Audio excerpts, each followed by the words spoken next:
하나님의 말씀은 요한복음 1장 50절부터 51절입니다. 예수께서 대답하여 이르시되 내가 너를 무화과 나무 아래에서 보았다 함으로 믿느냐? 이보다 더 큰 일을 보리라. 또 이르시되 진실로 진실로 너희에게 이르노니 하늘이 열리고 하나님의 사자들이 인자 위에 오르락 내리락 하는 것을 보리라 하시니라. 아멘. 하나님은 예수를 보내셨습니다. 요한복음 17장 3절에 예수께서 친히 말씀하시기를 영생은 유일하신 참 하나님과 그가 보내신 자 바로 예수를 아는 것이다. 그가 보내신 자 바로 예수를 아는 것이라고 예수께서 친히 이와 같은 내용으로 말씀하셨습니다. 그러니까 침례 요한과 침례 요한의 제자 중에서 두 제자와 함께 거리에 서 있었어요. 서 있었는데 예수께서 그들 앞에 쭉 거니시는 거예요. 그 거니신 것을 보면서 침례 요한이 예수에 대해서 또 증언을 합니다. 보라, 하나님의 어린 양이로다. 그러니까 이 두 제자 중에 한 사람은 시몬 베드로의 동생인 안드레예요. 한 제자는 누군지 정확히 표현은 안 돼 있지만, 그런데 하나님의 어린 양이라고 침례 요한이 표현을 하니까 두 제자가 예수를 따라갑니다. 왜 하나님의 어린 양이라고 말했을 때 갑자기 따라갔을까요? 아까도 말씀드린 것처럼 침례 요한에게 제자들은 예수에 대해서 많은 증언을 들었어요. 하나님의 아들이다. 그리고 나보다 그는 뛰어난 자다. 그가 나보다 앞섰기 때문에 영원 전에 계신 존재라는 것을 침례 요한은 알고 그거를 제자들에게 말한 거예요. 그리고 자기는 그의 신발끈을 풀기도 감당할 수 없는 자다. 스승이 이렇게 예수에 대해서 그 어떠한 사람도 이렇게 알고 증언하는 사람이 없는데 이런 얘기를 들은 거예요. 그리고 세상 죄를 짊어지고 가는 하나님의 어린 양이라고. 그러니까 이렇게 사전에 침례 요한 스승에게 이런 얘기를 들었을 때는 침례 요한이 이 예수에 대해서 증언한 얘기를 듣고 그에게 가주기를 바라는 거예요. 그의 제자가 되기를 바라는 거예요. 그래서 35절과 37절을 이렇게 35절부터 37절을 보면은 세 사람이 길에 섰다가 예수를 보고 침례 요한이 보라 하나님의 어린 양이로다 이 한마디 하고 이 두 제자가 예수를 쫓아간 것을 이해하기가 어려울 수가 있어요. 그러니까 단순히 요 얘기만 듣고 쫓아간 게 아닙니다. 이해하시겠죠?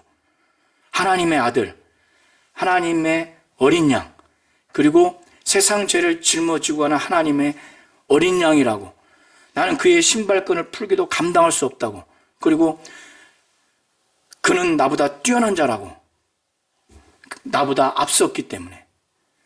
그런 얘기를 사전에 들었기 때문에. 그런 얘기를 침례 요한이 했을 때는 예수를 믿고 예수를 따라가라고 그런 차원에서 이들에게 가르친 거예요. 그런데 다시 예수를 보면서 하나님의 어린 양이다 했을 때 이 두 제자는 예수를 쫓아갑니다. 그게 35절부터 37절이에요. 우리 성도님들이 이 구절을 읽을 때 이상하지 않았어요? 하나님의 어린 양이다 이 한마디 듣고 왜 쫓아가지? 그러니까 단순히 그 얘기만 듣고 간 게 아니에요. 그리고 하나님의 어린 양이라고 했을 때는 유대인들은 그 의미가 무슨 의미인지 알아요. 구약의 성전 제사 제도에서 이스라엘에게 있어서 이 양은 자기의 그 죄 때문에 대신 죽어야 되는, 짊어져야 되는 그 제물이라는 것을 알아요. 그렇기 때문에 하나님의 어린 양이라고 했을 때 이들은 그 의미가 무엇인지 아는 겁니다. 그리고 유대인들은 메시아, 그리스도를 항상 고대했어요. 그들의 그 민족 대대로 메시아, 그 그리스도를 고대했습니다. 여기서 메시아는 히브리어로 말하는 것이고, 그 다음에 그리스도는 헬라어로 말하는 겁니다. 그리스도라고 하는 것은 기름 부음 받은 자를 의미하는 거예요. 구약에 기름 부은 그 직분이 왕, 그 다음에 제사장, 그 다음에 선지자, 이 세 직분자에게 기름을 붓습니다. 그러니까 예수가 메시아, 그리스도라고 하는 것을 유대인들은 믿지 않았지만 늘 메시아 그리스도를 그렇게 학수고대한 거예요. 이해하시겠죠? 그래서 이 두 제자들은 예수를 쫓아간 거예요. 예수를 쫓아가니까 예수는 이 두 제자에 대해서 왜 쫓아오는지 알겠어요? 모르겠어요? 이 두 제자가 왜 쫓아오는지 몰라요? 알았을 거예요. 왜? 예수는 전지하신 분이기 때문에.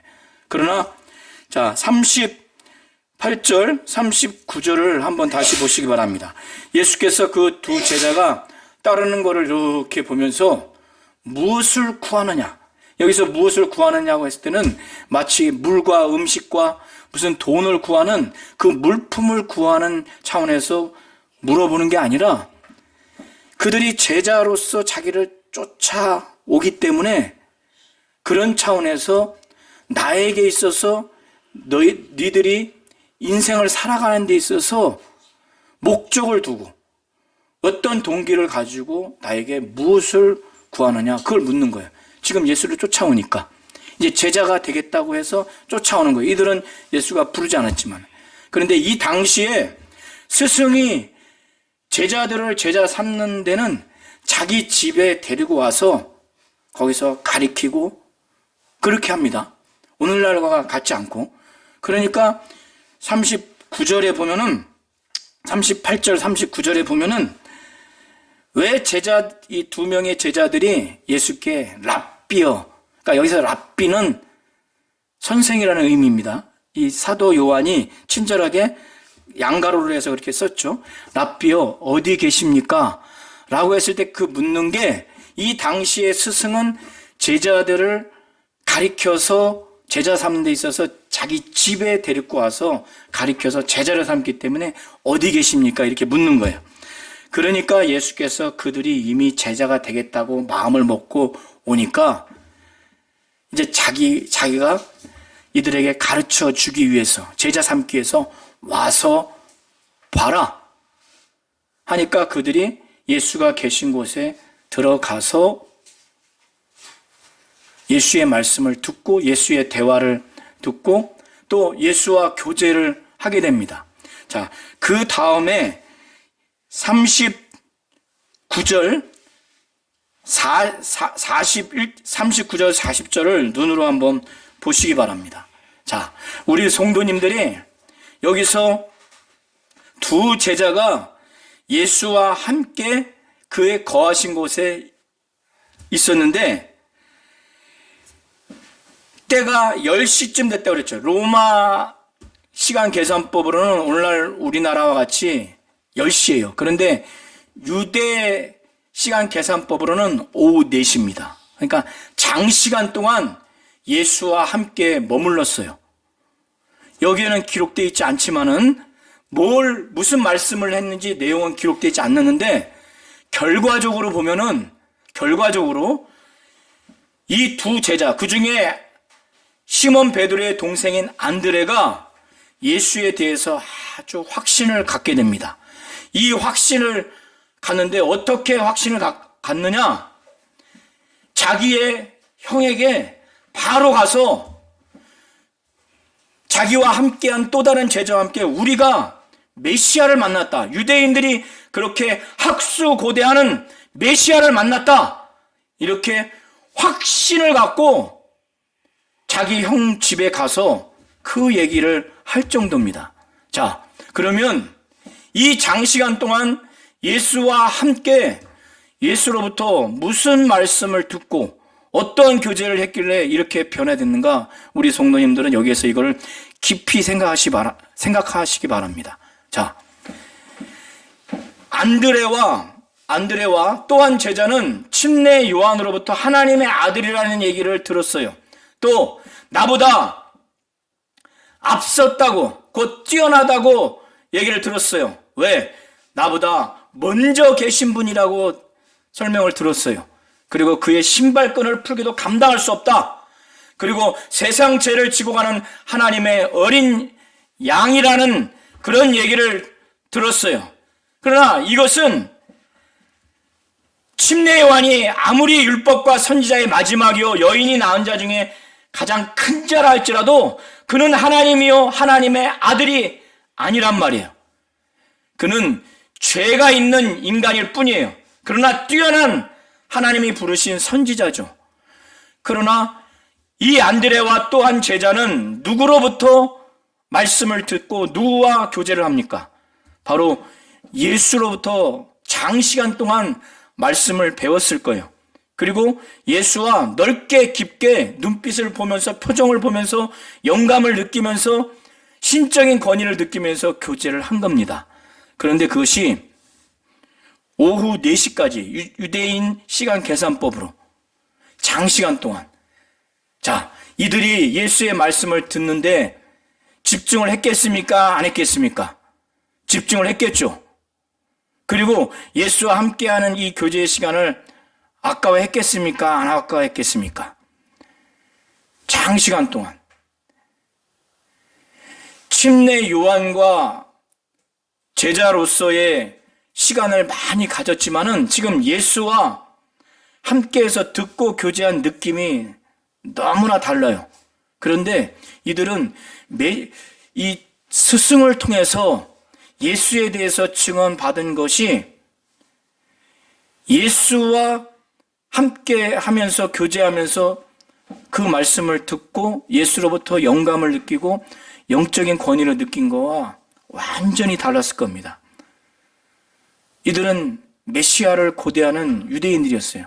그런데 이렇게 장시간 동안 예수가 머문 곳에 있으면서 예수의 말씀을 듣고 지겹거나 짜증이 나거나 시간이 아깝거나 왜 이렇게 일방적으로 장시간 동안 말씀하시지? 내 얘기는 안 들어주시고 이렇게 했겠습니까? 안 했겠습니까? 여기서 우리 성도님들이 이 두 제자 안드레가 예수의 만남, 그 교제, 말씀을 듣는 그 과정, 그 만남, 그 교제를 잘 보시기 바랍니다. 그런 과정이 있기 때문에 그들의 마음의 자세와 태도를 잘 보시라는 거예요. 그렇기 때문에 예수는 그들에게 아주 거침없이 말씀해 주셨고 자기가 이들에게 느끼게 해주고 알게 해주고 싶은 모든 방법을 통해서 다 해주신 거예요.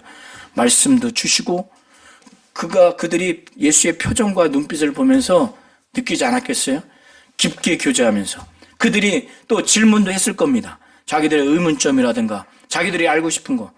그러고 나니까 자 41절 42절을 보시기 바랍니다. 안드레가 완전히 변화된 거예요. 완전히 확신을 갖게 된 겁니다. 그러니까 그의 형 집에 쫓아갔어요. 가가지고 우리가 메시아를 만났다. 메시아는 번역하면 그리스도라는 의미예요. 아까 제가 설명드린 것처럼 메시아는 히브리어고 그리스도는 헬라어입니다. 그리스도는 기름 부음 받은 자라는 거예요. 이해하시겠죠? 예수 그리스도는 왕이요. 그는 제사장이요. 그는 선지자로서의 그 역할을 하는 자입니다. 그래서 그 형한테 우리가 메시아를 만났다니까? 형, 우리가 메시아를 만났어. 네? 그 요셉의 아들, 바로 예수. 그가 메시아더라니까? 내가 다 물어봤어. 그리고 예수의 말씀을 들어봤어. 뭐 그런 얘기를 하지 않았겠어요? 그러니까 확신을 갖고 그 형한테 가는 거예요. 그러니까 이 베드로도 이 메시아에 대해서 고대를 한 사람이에요. 고대를 했기 때문에 그 동생의 말을 듣고 예수께 옵니다. 오니까 그 예수가 베드로를 보면서 하신 말씀이 자 빨간 세 그룹 한 것을 한번 합독하시겠습니다. 자, 시작. 내가 요한의 아들 시몬이니. 네, 다시 한번요. 시작. 내가 요한의 아들 시몬이니 장차 개바라 하리라. 이 얘기를 예수께서 친히 하신 거예요. 그러니까 베드로에게 요한의 아들 시몬이니 장차 게바라 하리라. 그러니까 시몬이라고 하는 것은 히브리어고 게바는 아람어입니다. 베드로는 헬라어예요. 게바 곧 베드로라고 했죠. 이 게바 베드로는 무슨 의미냐면 바위, 반석이라는 의미예요. 이름이. 예수께서 시몬이라고 하는 안드레의 형에게 이름을 새로 지어 주겠다는 거예요. 시몬이니 장차 게바라 하리라. 그러니까 내 이름을 바위 또는 반석이라 하리라. 이렇게 이름을 지어주겠다는 거예요. 예수가 그렇게 이름을 지어주겠다고 하는 것은 예수가 베드로에게 신앙인으로서 이렇게 변화되고 이렇게 변화돼서 내 제자가 돼서 이러한 사역을 하기를 바라는 그 역할을 기대하는 거예요. 그가 신앙이 이렇게 변화되고 그가 이런 역할을 해주기를 바라는 차원에서 이름을 개명시켜 주겠다는 거예요. 우리 성도님들이 아들이나 손주들 이름을 주어졌을 때 그 아이가 평생 이런 사람이 되기를 바라는 의미에서 이름에 의미를 부여해가지고 이름을 지어주지 않습니까? 나중에 네가 예수 믿는 사람들, 이 교회를 이끌어가는 데 있어서 아주 굳건한, 아주 강력한 그런 초석이 되는 그 역할을 하는 그 믿음을 갖고 그런 역할을 하는 자로서 예수는 이 베드로를 완전히 변화시키겠다는 거예요. 그리고 그런 역할을 기대하는 거예요. 그래서 실제로 예수께서 베드로와 그 제자들에게 너는 나를 누구냐 했을 때 베드로가 주는 그리스도시요 살아계신 하나님의 아들이다 이렇게 고백을 한 것을 들으시고 바요나 시몬아 내가 복이 있도다. 이것을 내게 알게 하는 이는 혈육이 아니라 하늘에 계신 하나님 아버지라고. 자신의 아버지가 이걸 가르쳤다고 알게 해주셨다고 하고 내가 이 반석 위에 내 교회를 세우리니 음부의 권세가 이기지 못하리라 이렇게 말씀하셨는데 그때 그 반석은 베드로 자신을 말하는 것이 아니라 베드로가 그렇게 예수에 대해서 주는 그리스도시요 살아계신 하나님의 아들이라고 예수에 대한 확실한 그 믿음을 갖고 있고 그 믿음에 고백을 했기 때문에 예수에 대한 믿음을 바로 반석이라고 말하는 겁니다. 그래서 예수가 이 베드로가 예수에 대한 그 믿음과 예수의 제자로서 신앙이 완전히 변화되고 그래서 예수가 원하는 그 사도로서의 역할을 기대하고 그렇게 하겠다는 의지로서 이름을 바꿔주는 겁니다. 이 빌립과 나다나엘이 특별히 나다나엘이 완전히 변화된 장면을 잘 보세요. 우리 성도님들이 신앙생활을 오래 하셨고 성경도 많이 읽고 했지만은 진정으로 하나님의 뜻대로 성령이 이끄시는 대로 내가 신앙생활하기를 원하신다면 오늘 이 장면을 잘 보셔야 돼요. 빌립과 이 나다나엘이 어떻게 예수의 제자로서 그리고 예수를 이렇게 확실히 믿게 됐는가? 자, 먼저는 예수의 말씀과 예수의 이 말씀을 잘 듣고 확실히 믿고 예수와의 그 교제를 넓게 깊게 하지 않으면 믿음이 생기지 않습니다. 자, 이튿날 예수께서 갈릴리로 나가려고 하시다가 빌립을 만나게 됐어요. 빌립을 만나면서 즉시로 나를 따르라고 합니다. 여기서의 나를 따르라고 하는 것은 내 뒤를 그냥 쫓아오라는 의미가 아니라 제자로서 부르는 겁니다. 제자로서. 그런데 빌립과 베드로와 안드레는 한 동네 사람이에요. 베세다라고 하는 한 동네 사람이에요.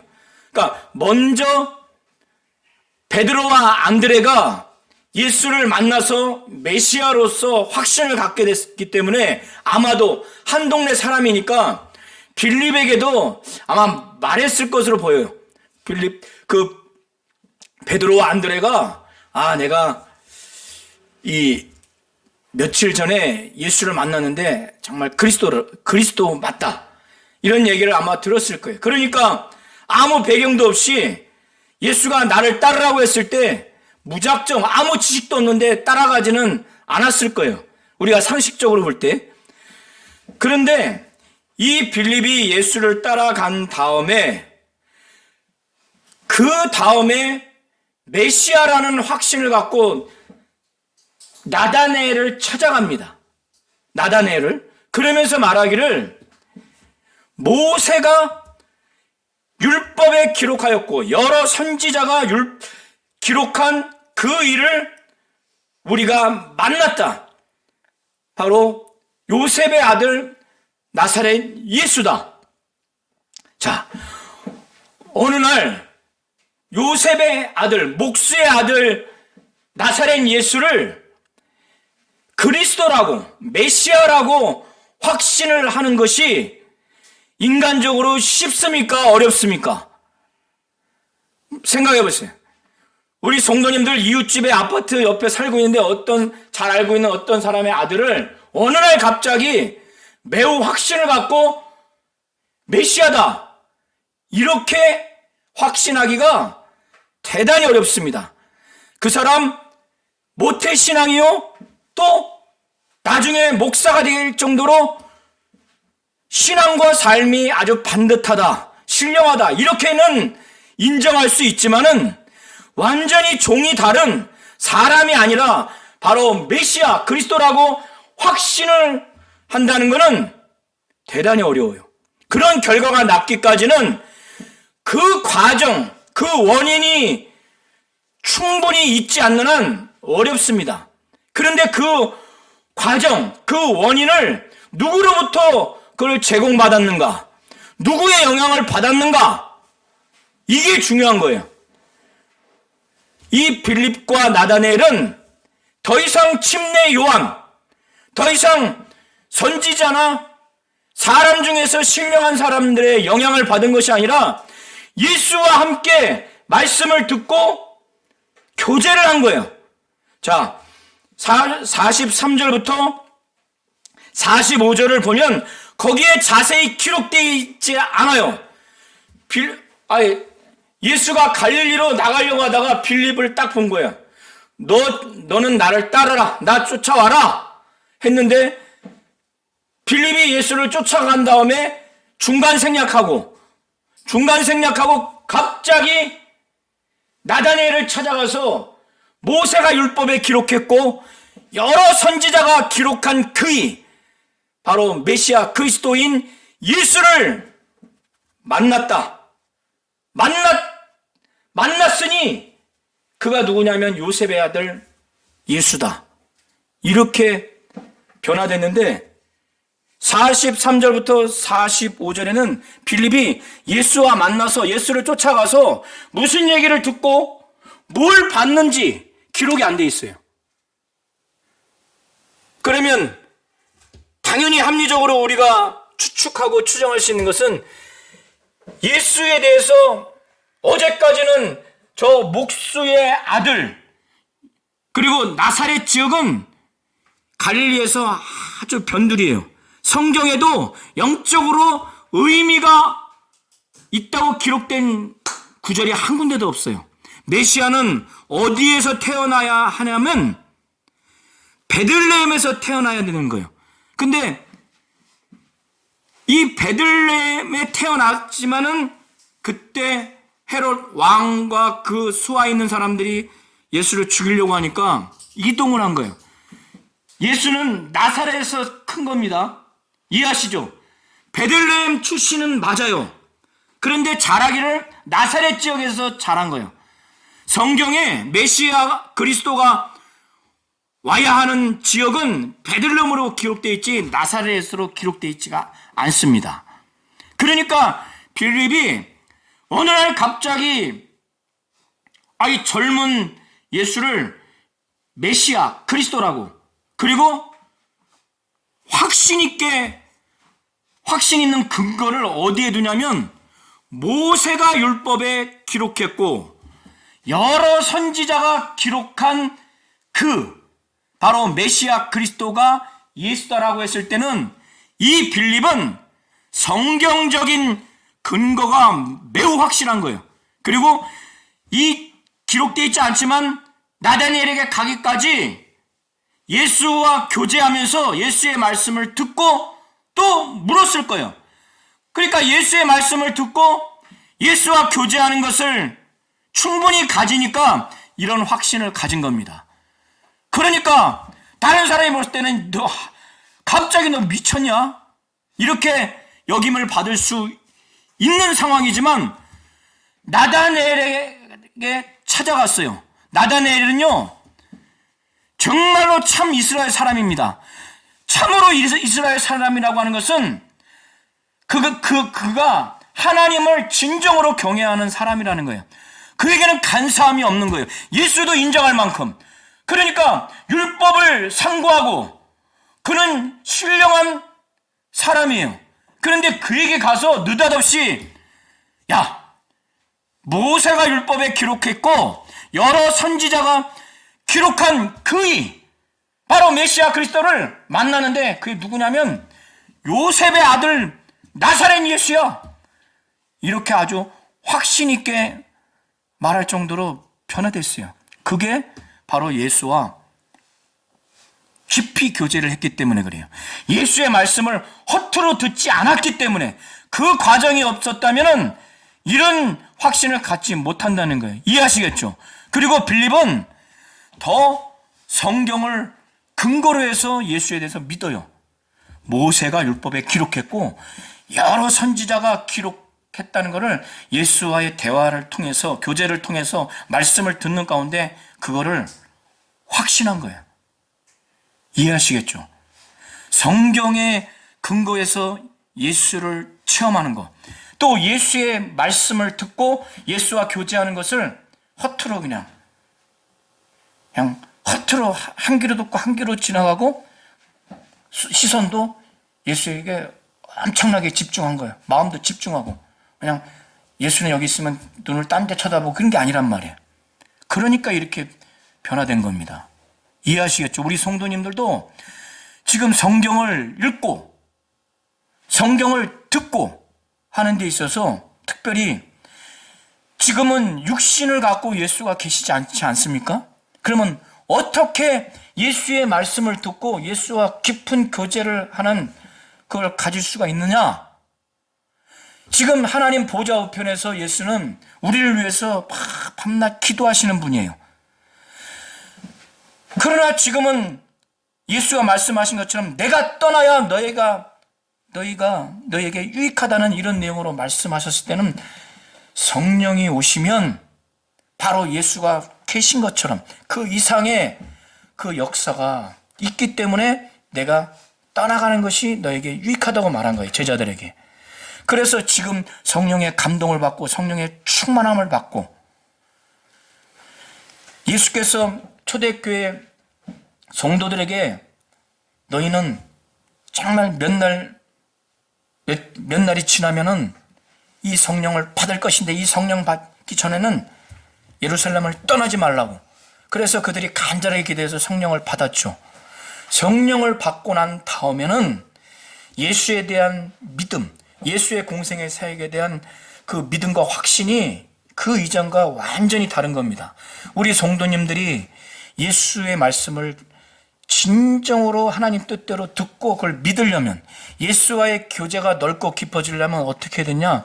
성령을 의지해서 성령의 감동을 받고 성령의 충만을 받고 예수에 대해서 성경이 신구약에 다 예수에 대해서 말하고 있습니다. 요한복음 5장 39절에 예수께서 말씀하시기를 너희가 영생을 얻기 위하여 이 성경을 상고하거니와, 여기서 말하는 이 성경은 구약을 말하는 거예요. 상고한다고 하는 것은 연구한다는 거예요. 그들이 영생을 얻는 줄 알고 성경을 상고하는데 이 성경은 내게 대해서 증거하는 것이로다. 그러나 너희가 영생을 얻기 위하여 내게 오지 않는다. 이렇게 말씀 친히 하셨죠. 성경은 예수에 대해서 말하는 거예요. 빌립이 지금 모세가 율법에 기록했고 여러 선지자가 기록했다고 그 표현했을 때는 이 구약을 표현하는 그 말이에요. 모세가 율법에 기록했다고, 또 여러 선지자가 기록한 것들, 율법과 이 선지서가 구약 전체를 표현할 때 하는 말입니다. 이해하시겠죠? 네. 이 성경을 읽을 때 바로 성령의 감동받고 성령의 충만함으로 이 성경을 막 읽으려고 하고 이 성경을 들으려고 하고 이 성경을 믿으려고 해야 오늘 빌립과 같은 이런 결과를 맞을 수가 있습니다. 특별히 성경 중에서 성경이 다 예수를 말하지만 아주 원색적으로 예수가 성육신 한 다음에 그의 공생의 사역을 기록한 이 책, 바로 마태, 마가, 누가 복음, 이것을 공관복음이라고 합니다. 그리고 요한복음, 이 4복음서를 특별히 집중해서 성령의 감동을 받고 정말 읽고 이걸 들으려고 하셔야 돼요. 그리고 성령을 의지하셔서, 그렇지 않고 읽지도 않고 듣지도 않는다면은, 또 읽고 듣는다 할지라도 인간적인 그런 시각, 인간적인 의지로 이거를 읽고 듣게 된다면은 오늘 베드로와 같이, 안드레와 같이, 또 빌립과 같은 이러한 예수와의 깊은 교제, 예수의 말씀을 듣고 난 후에 완전한 그 변화는 일어나지가 않습니다. 이해하시겠죠? 날마다 할 수만 있으면 성경을 읽으실 때 특별히 예수가 성육신하셔서 출생하시고 공생의 사역을 사시고 또 죽으시고 부활하신, 또 승천하신, 이것이 직접적으로 기록된 사복음서를 아주 정점에 두고 신구약을 이렇게 쭉 읽으시면 예수의 말씀을 듣고 예수와 깊은 교제를 성령으로 하실 수가 있는 겁니다. 자, 이 얘기를 듣고 나다니엘은 아까 말씀드렸죠. 예수도 인정할 정도로 이는 참으로 이스라엘 사람이다. 많은 이스라엘 민족이 있지만 그 중에 참으로 이스라엘 사람이다. 그 속에 간사한 것이 없다 할 정도의 사람이에요. 그가 무화과나무 밑에서 기도를 했는지, 율법을 묵상했는지, 율법을 읽었는지 모르지만은 그는 굉장히 신령한 사람입니다. 근데 빌립이 이런 자기가 아는 나다니엘을 찾아가서 얼마나 확신을 가졌겠어요. 빌립이 정말 자기가 이 나사렛 예수, 요셉의 아들 나사렛 예수에 대해서 메시아라고 확신을 갖고 갔으니 얼마나 아주 격한 감정으로, 벅찬 감정으로 가지 않았겠습니까? 그런데 나다니엘이 하는 그 반응을 한번 보시기 바랍니다. 자, 한번 46절 한번 눈으로 보시기 바랍니다. 자, 모세가 율법에 기록했고 또 여러 선지자가 기록한 그의 메시아 예수를 만났다. 그게 바로 요셉의 아들 나사렛 예수다. 그렇게 하니까 아까 제가 말씀드린 것처럼 성경에 메시아 그리스도가 나와야 하는 지역은, 출생해야 되는 지역은 베들레헴이거든요. 그러나 나사렛은 성경에 기록이 안 되어 있습니다. 그러니까 그가 성경을 근거로 해서 이거를 부정한 거예요. 그가 말하기를 나사렛에서 무슨 선한 것이 날 수 있느냐. 여기서의 선한 것은 메시아 그리스도가 그 지역에서는 나올 수 없다.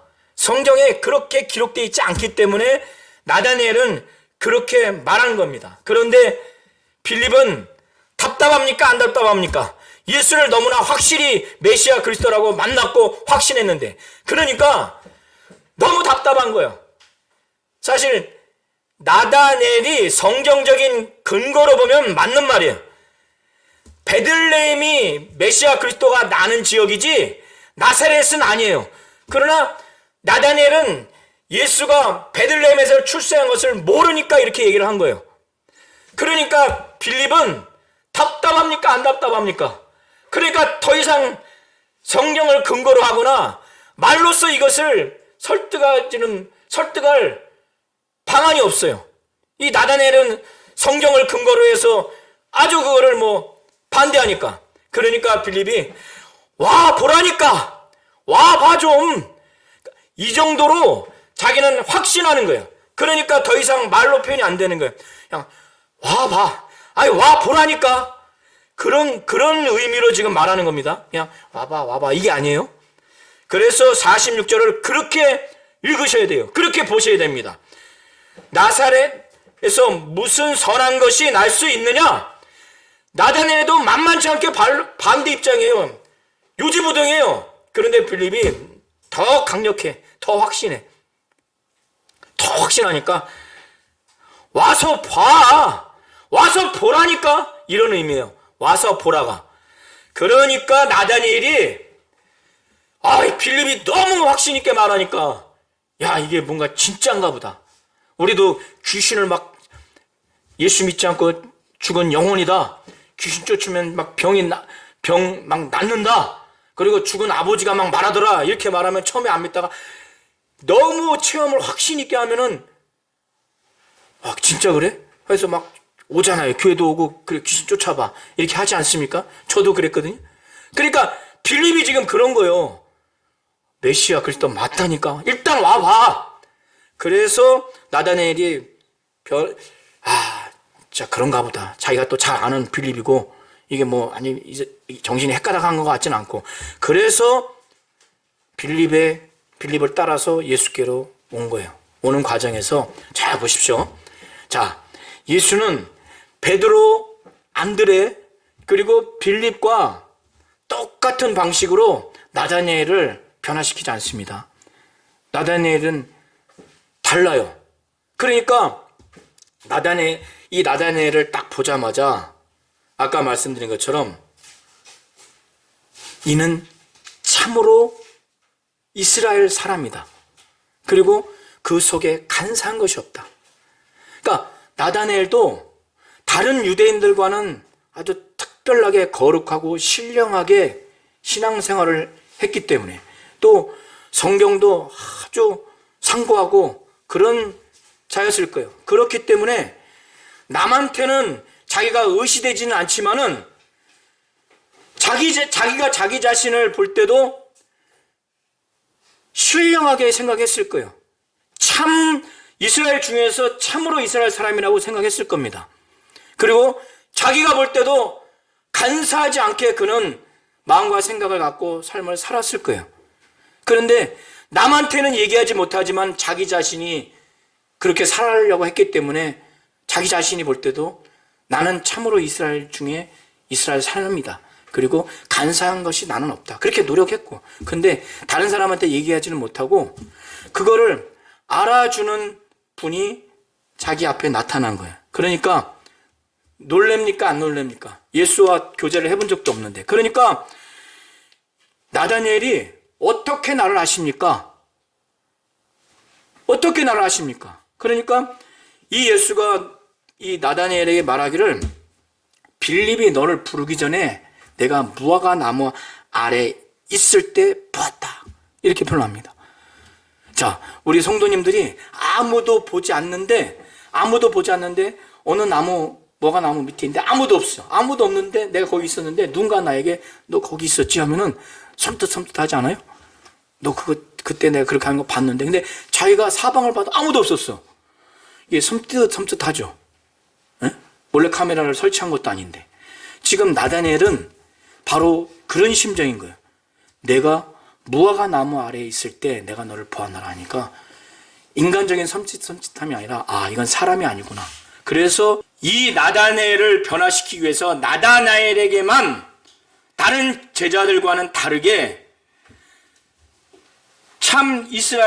참으로 이스라엘 사람이다. 그리고 그 속에 간사한 것이 없다. 이렇게 말해요. 그러니까 다른 사람은 알지 못하는데 자기를 완전히 알아주는 바로 예수의 모습을 보여준 거예요. 그리고 무화과 나무 아래에 있을 때 너를 보았다.